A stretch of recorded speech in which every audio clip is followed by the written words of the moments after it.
Good morning. Delighted to be here. Also delighted to see that no one is that hungover. That's awesome. Usually on day two, you see a lot of sunglasses and large coffees. So thank you for being here on day two at the ICBC. Could not be more delighted. Myself and New Frontier Data have actually participated in this conference quite a few times, and the fact that they're bringing it to Europe with the caliber and sophistication that they have, it's wonderful. So I applaud Alex and his team. You did a great job.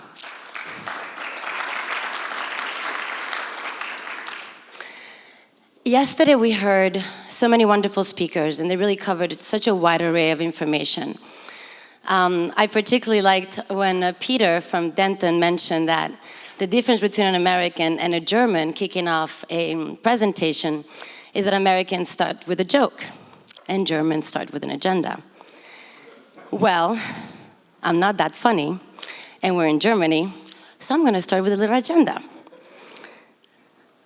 Today, what I really would like to accomplish is three things. One, I'd like to tell you a little bit about myself and my journey, because 7 years ago, almost to the date, I was you, entering a brand new industry. I want to tell you a little bit about the company that I founded and highlight maybe how it could help you navigate this industry where data and information and transparency is still very much required. And then I want to give you a little bit of an overview of what's happening around the globe in the cannabis industry, because today it is a global phenomenon. We have over 70 nations around the world that have legalized. And while you may think that you only have to be concerned with what happens in your background, in your backyard, the truth of the matter is that it's all interconnected. And it's an industry that's grown so fast that what happens next door really does impact what you're doing here. Last but not least, I want to talk about money. Because, well, yes, we absolutely are in an industry where we have an opportunity and a responsibility to do good. At the end of the day, as business people, we also have an opportunity and responsibility to make money. So, let me jump right in. I'm Giadha DeCarcer, founder and executive chair of New Frontier Data, and as I mentioned, almost a decade ago, unbeknownst to me, I stumbled into what we referred to at the time the pot industry. When I first announced to my colleagues and my family that I was going into the cannabis industry, and I made sure to call it the cannabis industry, I immediately got tagged as, here's a half Italian, half Cuban woman that's going into the drug business. We should probably stay away. That has changed tremendously, especially when you look right now at this room. I remember the first time, November of 2014, I attended my first conference, sitting like you are, to understand sort of who was who and what was what in this new space. It was in California. And I was, wearing my suit, ready, I'm starting a business, I had my hair up, kind of like now, my glasses, my heels. I entered the room, and there's literally a cloud of smoke. I go on stage to pitch my great idea about data and analytics, and literally someone from the room said, "Can we smoke it? If we can't, we don't care." Well, we care now, and we care about data today. In fact, I was very pleased yesterday how much we discussed the value and the power of information and data for this industry. And when you look around the room today, you can see how much we have evolved and how fast this industry has evolved. So a little bit then about New Frontier Data. The mission, the vision, has always been to elevate the discussion around this industry that has medical, recreational, and industrial implication through fact-based reporting. There continues to be massive amounts of misinformation in general, but specific about this industry. Why? Because it is extremely challenging to collect good data pertinent to the industry, because it is fragmented, because it is new, because it was born of a movement, because it is still mainly illegal. So what we are trying to do is to apply a very rigorous process in not only the data collection, but the data analysis and the reporting. Fact-based reporting, what a crazy idea. That's what we do. And we're very excited to say that in the past decade, we have been able to position ourselves as a trusted source of information. If we don't have an answer, we'll tell you we don't have it. But we have predicted market shifts throughout the globe at this point in over 100 nations pretty accurately. And as such, we have also earned about 17 billion in earned media. That is how many eyeballs repeatedly look at our information on a weekly and monthly basis. Enough about New Frontier data. But I'm always here if I can help, so feel free to reach out to me. But let's talk a little bit about this massive opportunity on a global scale. Today, the global cannabis market spending has reached over 400 billion. 415 billion to be exact. Look at what other industries are next to it. What's very interesting is that, for instance, tobacco, fast food, and beer are all industries that are also looking into the cannabis consumer and cannabis products. That means that it truly has become an industry where everyone is interested and it could touch some massive, massive mainstream mature sectors very, very soon. And in fact, it's happening as we speak. A global marketplace. What you see there is what occurred very, very recently. So last year, as I'm sure many of you know, the World Health Organization and the UN declassified cannabis. And these are the nations that voted yes and no. Why is this important? Because we all want to know where the next opportunity lies. We all want to know what is the next nation to legalize, whether because of opportunities or challenges. And as you can see, especially when we look at Europe, we have just scratched the surface. What's been really interesting, having what I think is a front row seat that what's been happening in this industry, not only North America, but now Europe, but then also Africa and Latin America, is we're beginning to see the emergence of regional centers of excellence, is how I like to call it. What does that mean? So, and let me take a step back. Between 2014 and 2017 in the United States, we went from a handful of legal states to half of the United States. And in twice that time, we're currently at a point where it's over 35 states that have legalized, and now we're beginning to discuss federal legalization. Well, in half that time, over 79 nations today have legalized cannabis. It's happened so fast that we're beginning to see is not only positioning and competition from a company-to-company perspective, or even a nation-to-a-nation perspective, we're beginning to see positioning on a regional basis. So let me elaborate. Cultivation. So we're all looking for that optimal cultivation climate or conditions. Well, Latin America and Africa do provide optimal climates. Also, low labor costs. So what is occurring? Well, nations within Latin America and Africa are trying to position themselves as those centers of excellence when it comes to cultivation and exports. Consumption. Well, we all know that today the epicenter of consumption continues to be the US, North America. Well, so is Europe. In fact, I like to call Europe the next frontier. European nations are beginning to legalize, but also, and I will talk about this a little more, when you look at the gap between number of people and amount of consumption per person, you see that the market in Europe is very important. Also, North America and Europe are positioning as centers of excellence when it comes to innovation. So in North America, we've seen a lot of new technologies that have arisen in terms of agtech, agriculture technology. In Europe, what we're seeing is some very advanced technologies pertinent to extraction and processing. In fact, I wouldn't be surprised if many of you in the room today are in the business of extraction and processing. And last but not least, Asia and Oceania. So for those of you who haven't followed some of the medical research, well, Australia and New Zealand and other nations around Asia Pacific have definitely sort of planted their flag in terms of trying to advance the research and the science behind the plant. And they continue, as well as Israel, and they continue to try to reach out to other nations to bring in that savoir-faire and advance the conversation around medical research. Some trading highlights. So the discussion around import and exports is a little premature. Why? Well, because the regulation around each nation and region is still a little nascent. Nonetheless, as we all know, we have begun to see import and export, specifically in Europe, from Latin America. These are the nations that currently are best positioned, let's say, to be recipient or importers or exporter.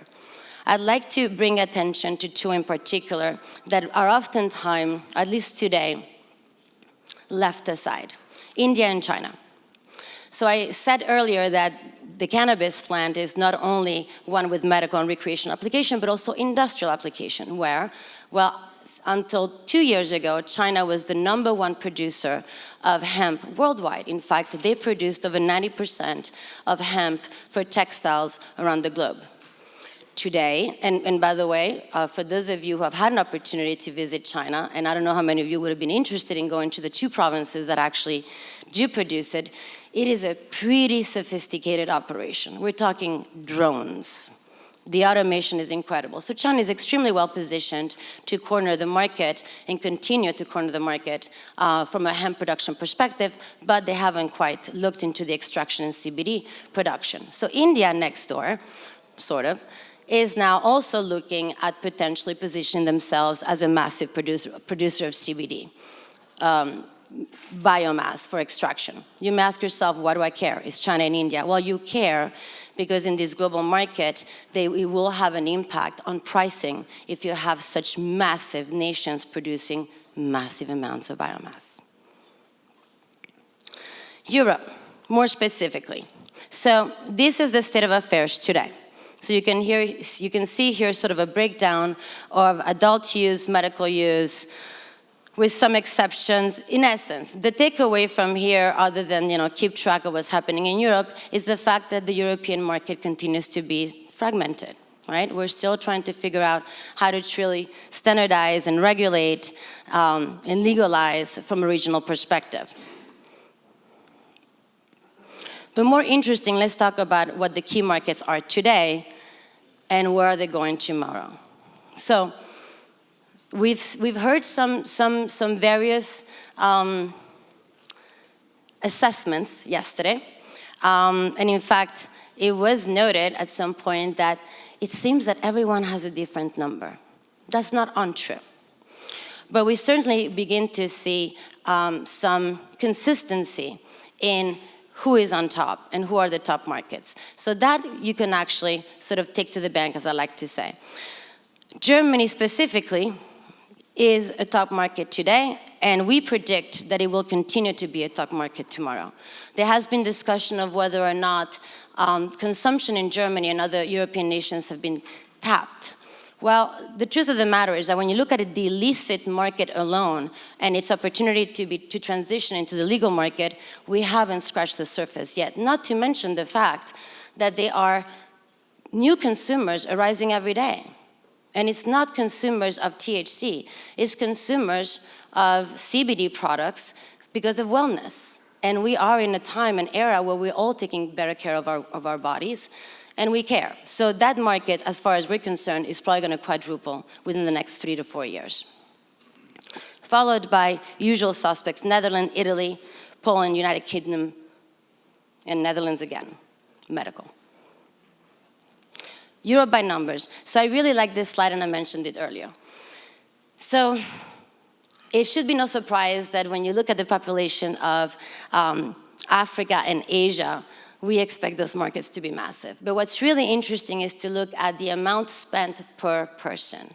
And when you look at that, that is when North America and Europe truly shine. But specifically Europe. See the gap on the left chart between the population and consumption. And on the right, you see the opportunity, because while Europe is already showing sort of opportunity in terms of spending, the number of countries that haven't yet legalized is truly massive, thus raising that ceiling. And now we bring it back to Germany. So what you're seeing here is a delta between the illicit consumption and the medical consumption. So I think we can all read graphs. What do we see? We see the convergence of those two lines. That means that as Germany has legalized, we have seen a very effective, if not optimal, transition from the illicit market to the legal market. And those two lines will soon cross. And last but not least, money. Favorite topic. So I mentioned earlier that in almost the last decade, it's been quite the journey. The cannabis industry has truly evolved. I have personally felt the evolution of the money conversation because, as many of you, I've been raising money since 2014. Well, between 2014 and 2015, I raised my first $1 to $2 million, almost $50,000 at a time. That was a lot of fun. Why? Because in between 2014 and 2016, 2017, the truth of the matter is the size of the checks and the types of investors that entered this space were primarily angel investors. So small checks, many, many transactions, small checks, what we refer to as the green rush, which was primarily in the United States and North America. Fast forward 3 years, we began to see venture capital funds, institutional money, family offices, who began to finally write million-dollar checks. Here's what's exciting. Today, we're in what I called Cannabis Investment 3.0. Fewer transactions, let's be real, truly, fewer transactions.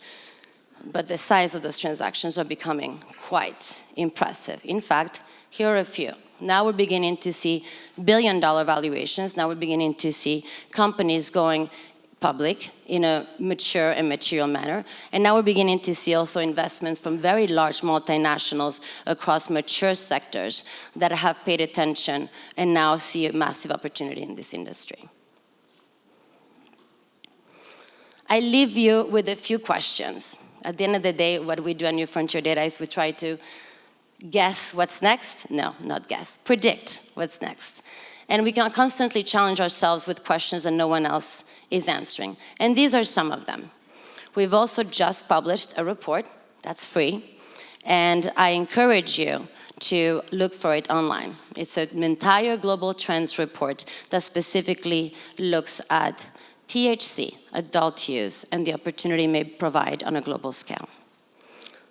And with that, I'm happy to take some questions. Thank you. All right, let's hear it for Giadha DeCarcer. We have time. We have time for a question or two. Does anyone have any questions? No? You guys are the least inquisitive conference crowd. I mean, not inquisitive, but I'm saying, like, don't be shy. There are no dumb questions, only dumb people. I'm kidding. I'm kidding, of course. Hi. Thanks for the presentation. Very good. Pleasure. Quick question. While I'm trying to get or navigate through the information all across different sources, right? I've struggled the most to find information about consumers and about drivers. What drives them to consume the product? Did someone plant you? Did someone plant you? Because if my team did, well done. That's a great question. And just to finalize that question is, whatever I found seems to be very polite answers. You know, it's not, let's put it that way. So I don't think they are real answers, you know, and probably that is due to many factors, right? But what would be your advice into getting some sort of consumer insights? You've presented me the perfect opportunity to plug New Frontier Data again, and I am going to shamelessly take it.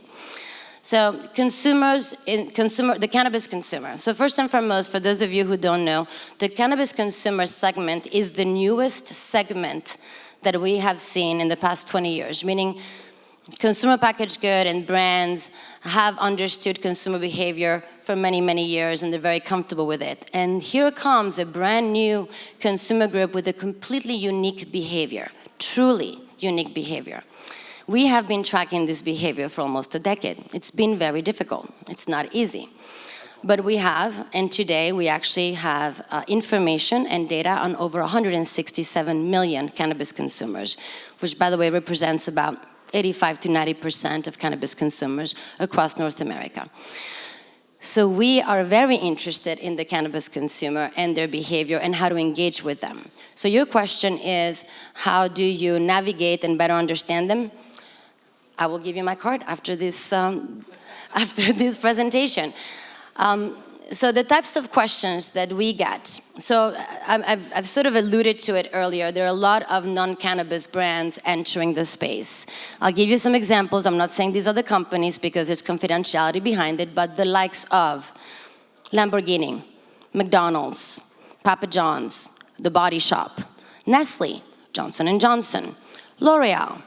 What do all these companies want to understand? They want to understand how can they monetize and take advantage of this new cannabis consumer group that is not only consuming cannabis products, but is also consuming other products, right? If you smoke and you get the munchies, you may want to go to McDonald's. Well, they want to know where you are and how they can get to you. The types of questions that we get are, who are they? Where are they? How do they behave? Where do they go? And believe it or not, today we have a lot of visibility into that. So I don't know if I answered your question, but I can certainly answer it in more detail offline. How do you guys aggregate your data? Like Magic. Magic, yeah. That's what I figure.